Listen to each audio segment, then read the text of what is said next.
The fire crackled low in the clay hearth, sending flickering shadows dancing across the mud walls. Outside, the night wind howled softly, curling through the tall grass and whispering along the thatched roofs of the sleeping village. Inside the round hut, 3 small children huddled beneath a frayed woven blanket, eyes wide as saucers. Their grandmother leaned in close, her voice rough and low, every word carved with the weight of memory. "You must never mock those with less," she said, her one good eye locked on theirs. "Never. Not for torn clothes. Not for silence. Not for sleeping beside the dogs." The youngest of the children, barely more than 5, frowned. "But why, Nana?" "Because," the old woman whispered, her lips barely moving, "there was once a girl who had nothing. No home. No mother. No voice. Not even a name. They called her the Nothing Child. Said she was born from ash and shadow." The flames in the hearth snapped and the children jumped. The eldest, trying not to look afraid, asked, "What happened to her?" The old woman's face grew solemn. She leaned closer, so close the scent of wood smoke and dried herbs filled their noses. "They made her eat from the dog's bowl." Silence. "She crawled beside them," the grandmother continued, hands tied behind her back. "They threw her food on the ground like scraps. Laughed while she licked her fingers clean. Said she wasn't human enough to eat like them." The children stared, wide-eyed. But the dogs were watching. The hut seemed colder now, though the fire still burned. The wind outside had grown louder, almost like it was listening too. "They knew," the old woman said. "They saw every time she was kicked. Every time she was called dirty. Every time her bowl was empty. The dogs, they remember what people forget." The eldest child's voice trembled. "What happened to her?" "One night, under a red moon, something changed," the old woman murmured. She stood up. "Not all the way, no, just enough. Enough to meet their eyes. The dogs didn't bark. They followed." She paused. "By morning she was gone. And so were the dogs." The fire dimmed as if it too was afraid to burn too bright. The children didn't speak. Even the youngest now held their breath. "People pretend it never happened," the old woman said. "They rebuilt. They prayed. But some nights, like this one, when the wind is sharp and the shadows are long, some say you can still hear her humming with the dogs." The wind moaned through the trees just outside the hut. "She didn't need a name in the end," the old woman finished. "Because now, everyone remembers her." A long silence stretched between them. Then the eldest child, barely audible, asked, "What did she look like?" The old woman stared into the fire, her eyes far away. "Like someone you should have never forgotten." The village sat nestled between 2 hills like a secret, its boundaries marked by ancient termite mounds and ancestral totems made of stone and bone. Every foot of earth was spoken for, every path worn by generations, and every life measured by lineage. To belong in the village was to be someone, to be named, placed, woven into the fabric like a thread in a tightly spun mat. Pride flowed in the villagers' blood, pride rooted in tradition, in the old rules carved into drum chants and fire songs. They were a people of order, where men knew their rank, women knew their rights, and children were taught from their first breath how high they could climb, and just as clearly how far they could fall. Strangers were not welcome here. Not out of fear, but because the village did not need more than it already had. Outsiders brought questions, change, and the village had no appetite for either. Even a traveler who stepped through the outskirts without bowing to the elder tree could find themselves shunned, their footprints washed away with herbs and smoke. Everything in this place was meant to stay the same. That was how the ancestors willed it. That was how the gods were pleased. At the very edge of the village, far from the central fire pit and the ceremonial huts painted in ochre, lived the keepers of the dogs. No one remembered exactly when that title had been given to them, only that it was passed down like a curse and a duty in equal measure. The keepers were never invited to village councils or rituals. Their homes were smaller, lower to the ground, the mud not as finely mixed, the thatch looser. Their children did not attend the drum schools. Their names were often forgotten in blessings. Yet without them, the village could not hunt, could not protect itself, could not sleep safe when the forest stirred at night. The dogs they tended were lean, sharp-eyed creatures, half-wild and wholly dangerous. They guarded the grain, chased off hyenas, and hunted with terrifying precision. The villagers respected the dogs, honored them even, but never loved them. There was no affection in that relationship, only need. The dogs were fed, housed, trained. When one died in service, it was buried with quiet respect. But never tears. And those who fed them, cleaned their mess, treated their wounds, they were touched by the animal's wildness. Unclean. It was said that keepers smelled like dog breath and forest rot, even when they bathed. Mothers warned their children not to play too close to the keeper huts, lest the dogs mistake them for prey. No one married a keeper unless they were desperate. And yet, the keepers endured year after year, generation after generation, their lives bound to the animals more tightly than to their fellow villagers. One monsoon season, when the rivers swelled and the air turned thick with frog song, a girl appeared. No one saw her arrive. Some claimed she came floating in the floodwaters, others that she had crawled from the roots of the sacred fig tree, soaked and silent. She was small, maybe 8 or 9, but thin, too thin, with skin the color of polished earth and hair matted tight to her skull. Her eyes were the only thing loud about her, large, dark, and knowing. The keepers found her near the kennels, curled against one of the older dogs who, instead of snapping at her, simply licked her face and fell asleep. She did not speak. Not once. Not even when offered food. She looked at the bowl, looked at the hands offering it, then took it in her own and walked away. Quiet. Like she'd always lived there. No one came forward to claim her. No clan recognized her. She bore no scar of belonging, no talisman, no dialect. The priest was summoned to determine her spirit, but he only shook his head and muttered about shadow-born children and omens. The elders debated for 3 days, then 3 more, but in the end, no one wanted the responsibility. So the keepers took her in, not out of kindness but because no one else would. They gave her no name. They simply called her the girl, and let her sleep in the straw beside the dogs. She never spoke. Not once. Not in the early days when the keepers first let her sleep by the fires, nor later when they handed her tasks with wordless gestures. Not when the elders passed by in silence, nor when the other children whispered names behind their hands. Her silence was not shy, not fearful. It was firm, deliberate, the kind of silence that made people uncomfortable, as though she heard more in it than she would ever say aloud. Her skin was deep brown, glistening like wet bark under the sun. Her hair tangled into knots like forest roots, impossible to comb. And she walked with a slight limp, her left foot dragging just a little behind the right, like one side of her was reluctant to follow the other. No one asked why. No one wanted to know. They simply added it to the list of her strangeness. The villagers named her Ngozi, not with affection, but with the casual cruelty that floats easily from adult mouths when no one stops them. Ngozi meant curse. A burden carried from past sins. An unwanted spirit returned in flesh. It was not her name, but it clung to her like smoke and cloth. Soon even the children called her that, laughing when she passed, daring each other to touch her and see if the bad luck would rub off. She said nothing. Never blinked at their taunts. Never looked ashamed. She spent her days in the kennels, hands in mud, face near fur. She knew the rhythm of each dog's breath, the shift in weight when one of them was about to leap. She learned how to wash their wounds with palm ash, how to brush the ticks from their ears, how to read the flutter of their tails before they barked. She learned to crouch low, to feed them with open palms, to avoid the angry ones on bad days. She slept near them on a bed of straw and old cloth. Sometimes they curled around her. She never flinched. She ate last after the dogs were fed. The keepers left what little was left in cracked bowls or half-gourds, scraps of yam or hardened bits of roasted cassava. No one sat with her. She ate squatting on the ground, quickly, quietly, eyes lowered but never hidden. It was not pity she inspired in others, it was discomfort. A fear people could not name. The dogs, however, grew different. At first, they regarded her with wary curiosity, as they did all things unfamiliar. But in time they began to wait for her. If someone else came with food they would not eat. If another tried to coax them out to hunt, they hesitated. They followed her with their eyes. Whined softly when she moved away. She touched them with a gentleness unlike anyone else. They trusted her. And then she began to hum. It started in fragments. Bare sounds in her throat, barely more than a vibration. She would sit with the dogs at dusk as the sun sank and the air grew cool and hum into the stillness. No melody. Just tone. Like she was remembering something long buried. The sound was not human exactly, it seemed to hover between growl and song, a soft drone that rose and fell with the breeze. The first time she did it, an old hunting dog with clouded eyes stood up, circled her twice and lay down with his head in her lap. The others followed.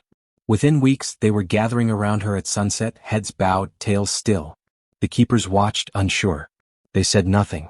But the story drifted, as stories do, beyond the kennels and into the main huts of the village. Mothers pulled their children close when she walked by. One of the priests whispered that the girl had been born under a devouring star. Another claimed her voice was stolen by spirits in exchange for a second life. What kind of child? he said to the chief in low tones, commands beasts without a word? There was talk of sending her away, of taking her to the river and asking the gods directly what kind of spirit lived inside her. But no one acted. Not yet. One night the dogs howled in a pattern. Not loud, not frantic. A slow, haunting chorus that made people sit up in their huts and clutch their charms. The girl had been sitting at the center of the pack, her hands resting on the heads of two great hounds. She had her eyes closed. The hum in her throat was steady. The next morning, every rooster in the village was silent. Not dead. Just silent. And the girl, the mute girl, the girl with no name, looked at them as if she had always known it would happen. After that, people stopped meeting her eyes. The dogs no longer barked at strangers but stared, watching, waiting, and still she did not speak. The festival of purification fell on the third moon after the rains, when the earth was soft underfoot and the skies still heavy with gray. It was a time of smoke and drums, when the village women wore beads blessed in ash and bathed themselves in river water stirred with herbs. Sins were named, then washed away, or so they believed. It was a day for cleansing the soul, but in villages like this one where cruelty wore tradition like a fine cloth, it was also a day for judgment. The drums had been beating since dawn, a deep-throated rhythm that echoed through the hills. The villagers gathered around the central pit, where the fire burned high and the air smelled of goat fat, sweat, and dust. The women, adorned in white wraps, their arms painted with chalk symbols, moved in a wide circle, humming a song meant to drive evil spirits back into the trees. And then, as if conjured by the rhythm of their chants, she was brought forward, Ngozi. They did not call her by that name, of course. No one called her anything at all. Two of the older keepers led her into the circle, their faces blank, heads bowed. They didn't speak. They didn't look at her. They only untied the rope from around her thin wrists and stepped away quickly, like she was fire that could leap and burn. The priest raised his staff, carved from an old baobab root, and the music stopped. A sudden, uneasy silence fell. The sins must be stripped from the bones, he said, voice thick with self-importance. What is unclean must be made clean. What walks like a beast must eat like one and learn humility. Laughter rippled through the crowd. Ngozi stood in the center, barefoot, her dress nothing more than a tattered cloth barely reaching her knees. Her arms hung limp by her sides.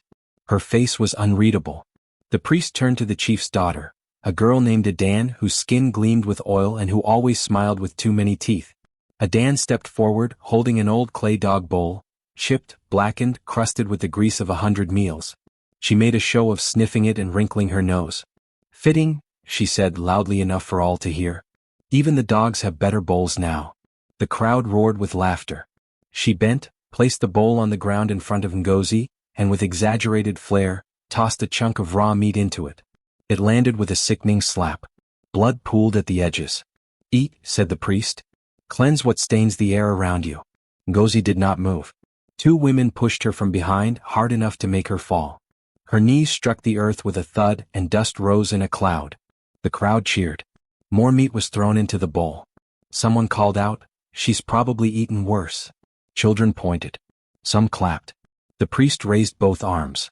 "If she will not eat, let the spirits consume her where she kneels." A dog barked. Everyone froze. It was not a loud bark, not frantic. Just one sharp sound, and from the edge of the circle, a lean copper-colored hound stepped forward. Another followed. Then 3 more. Silent. Focused. Ears forward. Eyes locked on the bowl. Ngozi lifted her head. And for the first time that anyone could remember, she met their eyes, not the dogs but the villagers. One by one. Her gaze was steady, quiet, unsettling. Not pleading. Not shamed. Just present and terribly alive. The laughter faded. She bent forward slowly, her arms still tied behind her back, and touched her lips to the meat. Not to eat, but to mark the moment. Then she sat back on her heels, never breaking eye contact with Adan. The copper-colored dog let out a low, rumbling growl. The villagers stepped back. The priest laughed, though it rang too sharp now, like broken glass. Even the beasts protested sharing their bowl. She shames even the animals. But no one laughed with him this time. That night, the wind howled strange through the trees. It was not a cold wind, not wet, but it carried something behind it. A sound almost like humming. And in the kennels the dogs did not sleep. They sat in a circle around the girl, now untied, who stared into the dark with open eyes. They did not bark. They did not growl. They listened. So did something else. The sun rose slow and strange the morning after the humiliation. The usual sounds that greeted dawn, the crowing of roosters, the bark of hungry dogs, the call of women fetching water, were absent. The village woke to silence, thick and unnatural. Even the trees seemed to hold their breath. At the edge of the village, where the kennels sat beside the burned-out watch posts, the dogs stood still. Not lying down, not pacing, not snarling. Just standing, legs straight, heads slightly tilted upward as if waiting for a sound only they could hear. Their eyes were fixed not on the keepers but on the huts. On the homes of those who had laughed. The keepers called, clapped, whistled. The dogs did not move. Food was brought. Old bowls, fresh meat, even the roasted bones saved for feast days. Nothing stirred them. Not even the most feral of them, the one called Guma, known for biting any hand that approached his food, opened his mouth. He simply stared. The news spread fast, leaping from hut to hut like wildfire. The dogs have gone still. At first some villagers scoffed. Maybe they're just sick, said one. Maybe they're sulking, said another. But when even the village hunter came back from his rounds and said quietly, they didn't sniff the trail. They didn't chase the scent, the laughter stopped. Then someone asked, "Where is the girl?" Ngozi was gone. The keepers swore they hadn't seen her since the night of the ritual. They assumed she'd slipped away into the forest during the dark hours. Others whispered different stories, stories that traveled fast and frayed at the ends. "I saw her at dawn," said a woman with a long scar over one eye. She was kneeling by Guma's pen, humming into his ear. "My son swore she walked past our hut," muttered another. Said her eyes were glowing. "Like fireflies," he said. No one wanted to believe it. But fear is a thing that grows teeth quickly. By midday, a scream tore through the quiet. It came from one of the small huts near the central compound. A boy, barely 7 years old, the chief's youngest nephew, had bolted out of his sleeping mat and was clawing at his face, sobbing. "They were everywhere," he shrieked. "The dogs. Their eyes.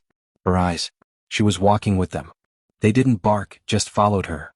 The priest arrived moments later, his robe hastily thrown over bare shoulders, the bones of his talisman clattering with each step. He knelt beside the boy, muttered prayers, then rose with a face like carved wood.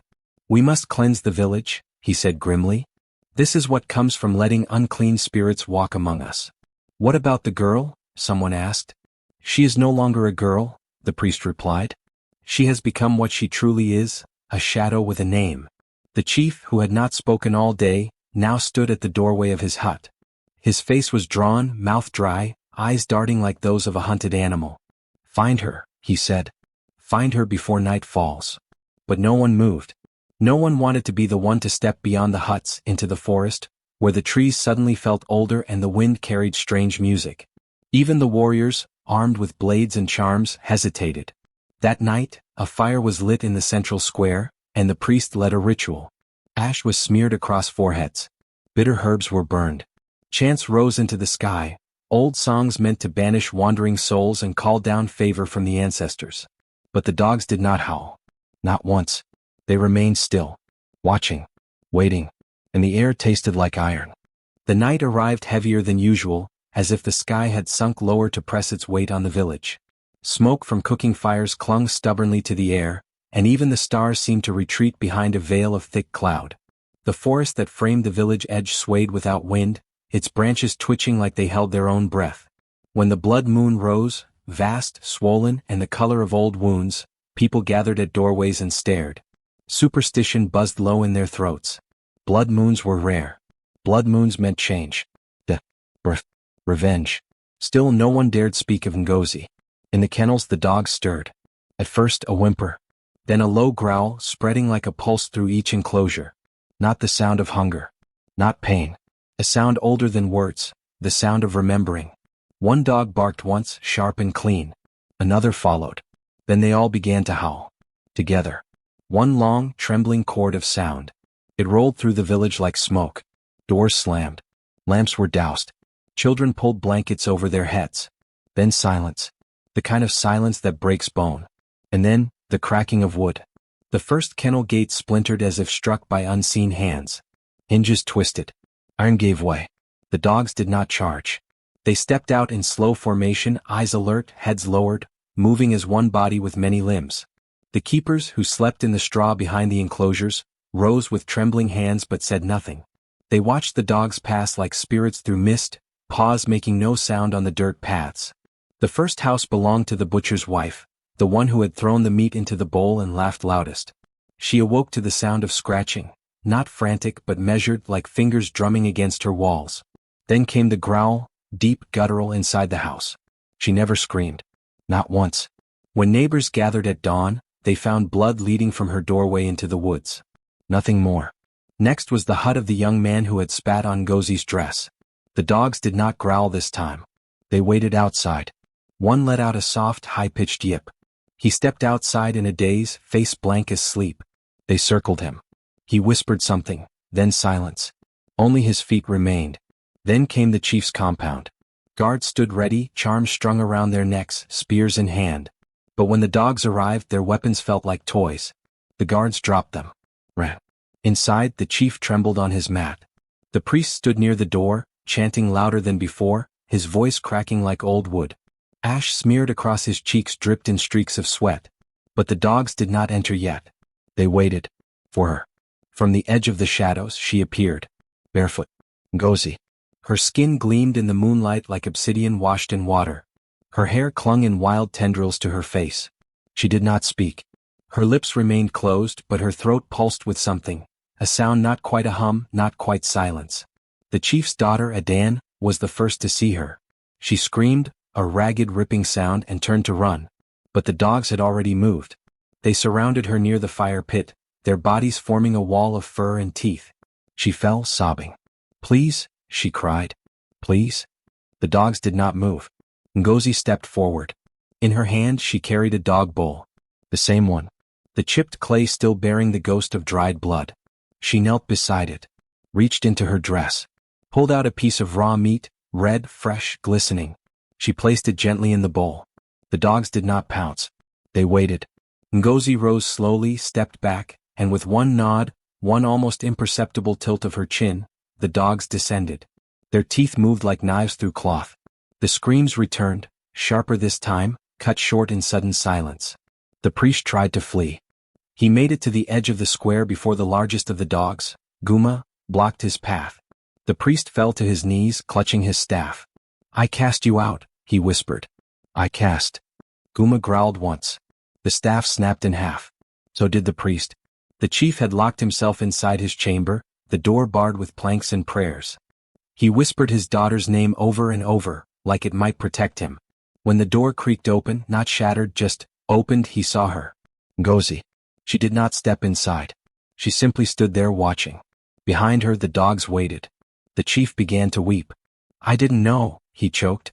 I didn't mean. Ngozi tilted her head. And then she smiled. It was a quiet smile. Small.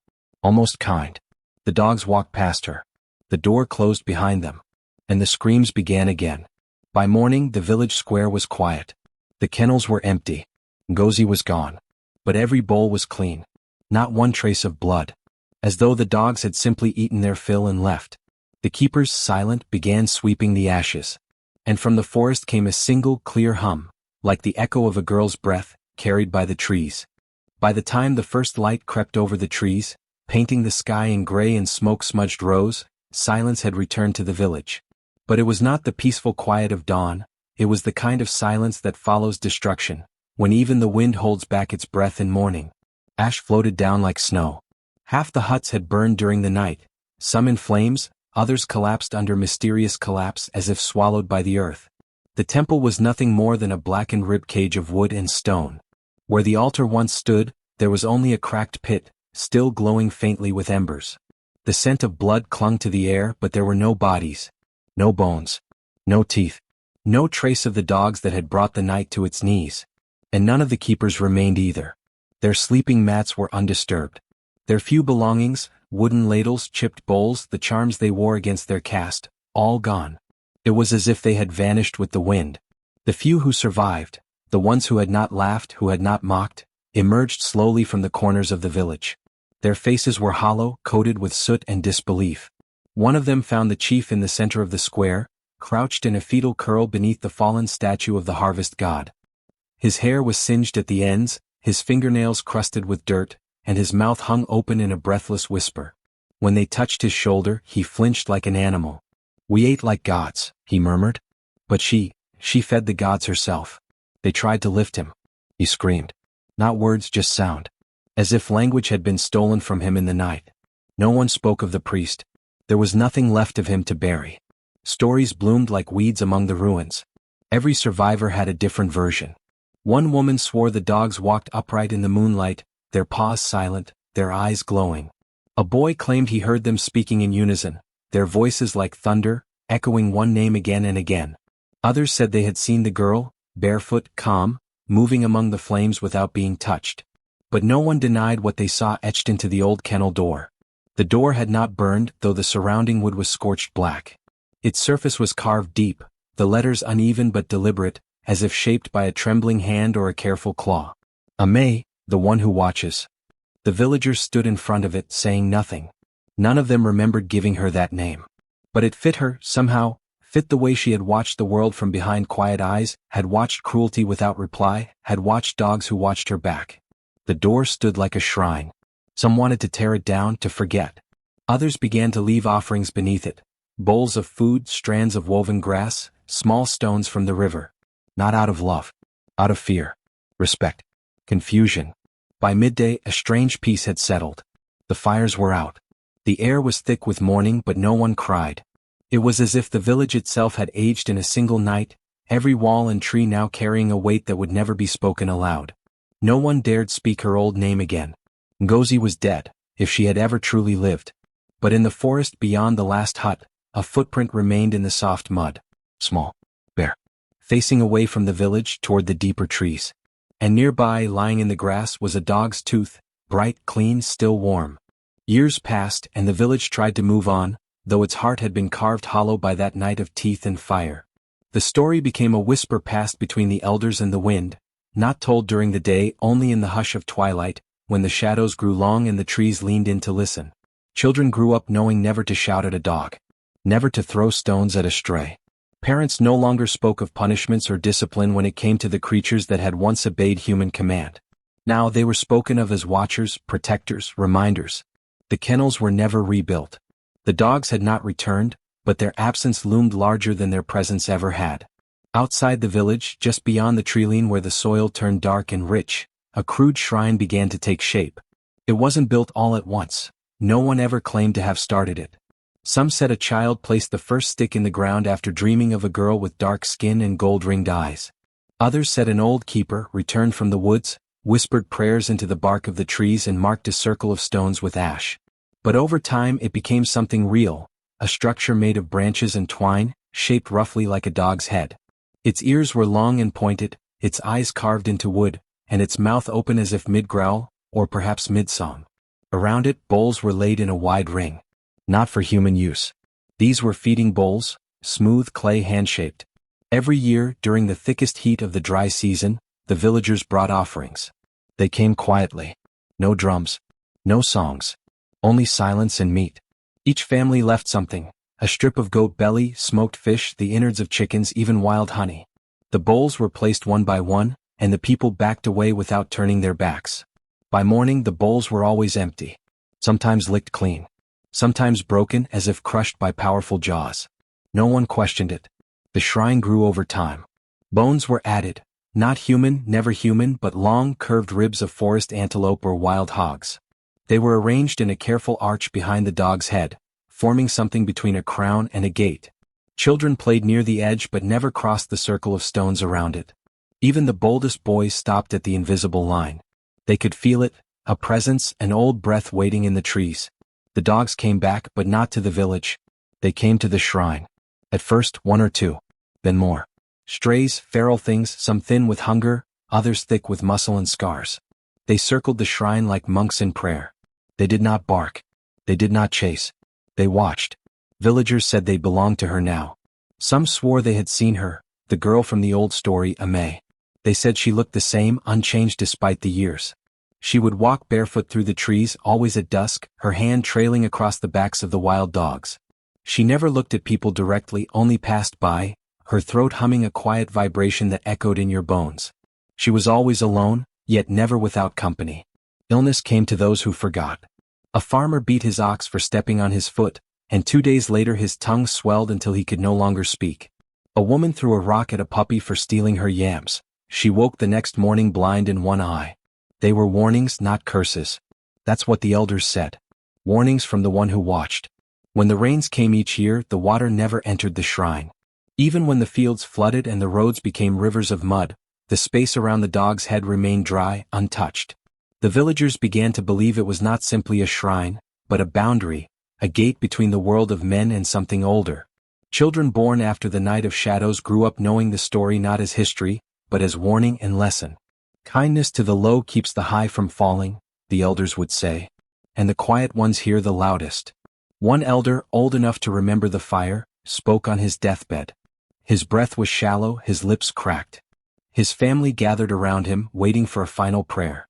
Instead he laughed softly, bitterly. She was never mute, he said, eyes turned to the rafters. She simply refused to speak to cruelty. Then he closed his eyes and died. The wind blew hard that night, rattling the rooftops. The shrine stood firm. No one touched it.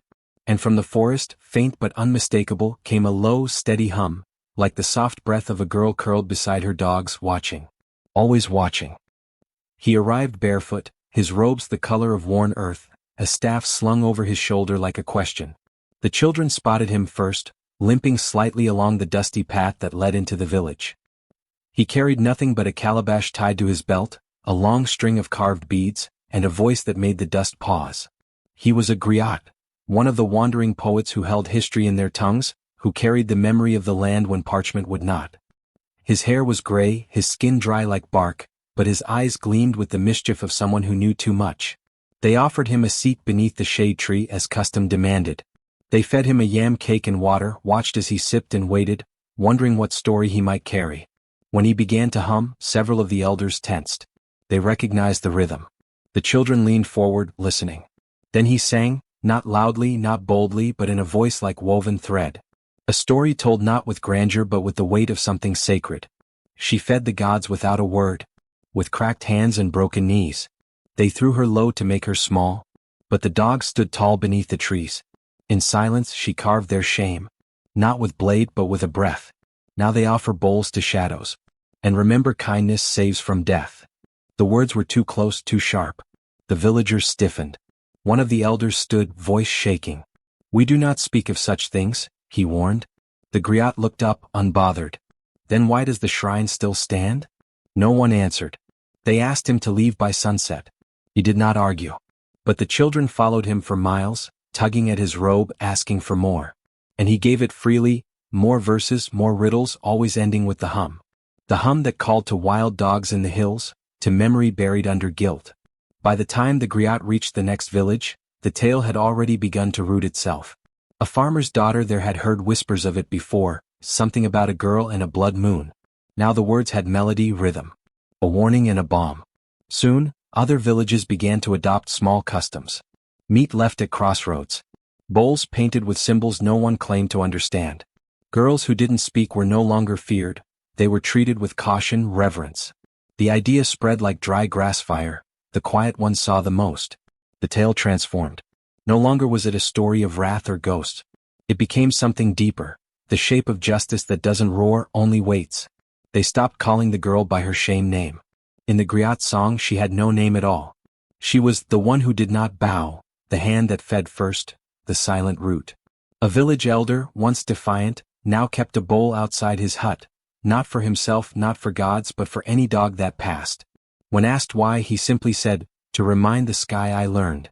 Girls in the fields whispered the griot's final lines to one another, over grinding stones and in doorways. Not out of fear but strength. It became a quiet litany mothers taught to daughters when life grew hard. If they make you eat from the ground, remember, the ground feeds trees. Stand tall. No monuments were built. No holy days marked. But in the dust, between footprints and stories, her memory lived, not just as a girl wronged but as a line in the sand drawn not in blood but in silence. And every so often, when the wind was hot and the dogs paced the edges of the villages, someone would pause mid-step, look to the forest and swear they heard a hum, soft, low, almost like a lullaby. They would bow their heads. Not in fear. In respect. The sun filtered through the thick canopy in threads of gold, laying soft light across the forest floor. A child walked alone, her feet bare, her eyes wide not with fear but wonder. She had wandered far from her village, following a path she couldn't name, drawn by something older than curiosity, a whisper on the wind, a hum beneath the soil. Birds watched her from high branches. The trees didn't creak. Even the insects seemed to quiet themselves as she passed. Then she saw them. Dogs, not just one or two but a dozen, maybe more, lay in a wide circle in the clearing ahead. They were all different, some lean and pale, others dark and heavy with muscle. But none of them moved when she arrived. None growled. None barked. They only watched her, calm as stone, their eyes gleaming in the soft dusk light. At the center of them sat an old woman. Her skin was deep as earth, her hair a tangle of silver and shadows, her shoulders wrapped in cloth that blended with the forest. She sat on a smooth stone, legs folded, hands resting on her knees. She did not look up at first. She was humming, a low, bone-deep vibration that made the leaves tremble and the child's heart still. The child stood there for a long moment, not speaking. She did not know fear. She only felt as if she had stepped into a place where stories waited. Finally, the woman raised her head. Her eyes were soft, but old like the river that ran behind her, slow, wide, winding past roots and memories. The water shimmered strangely in the light, tinted slightly red, like a fading echo of something long past. The girl stepped forward. "Are you a witch?" she asked, her voice small. The woman laughed gently, not cruelly, and the dogs blinked but still did not move. "I've been called worse," the woman said. The girl hesitated, then sat cross-legged in the leaves. The dogs relaxed. "What's your name?" she asked. The woman tilted her head slightly, and the wind stirred the branches above. "May," she said and smiled, a smile not of teeth but of knowing. The child didn't ask more. She didn't have to. She sat and listened as the old woman continued to hum, the sound rising like mist from the ground itself. In the distance a single dog howled, long and low. Not a cry of hunger. Not a call to kill. It was a song. The girl closed her eyes. She did not yet understand the song's meaning. But she would remember it. And one day she would teach it to her daughter. Not as a warning. As a truth.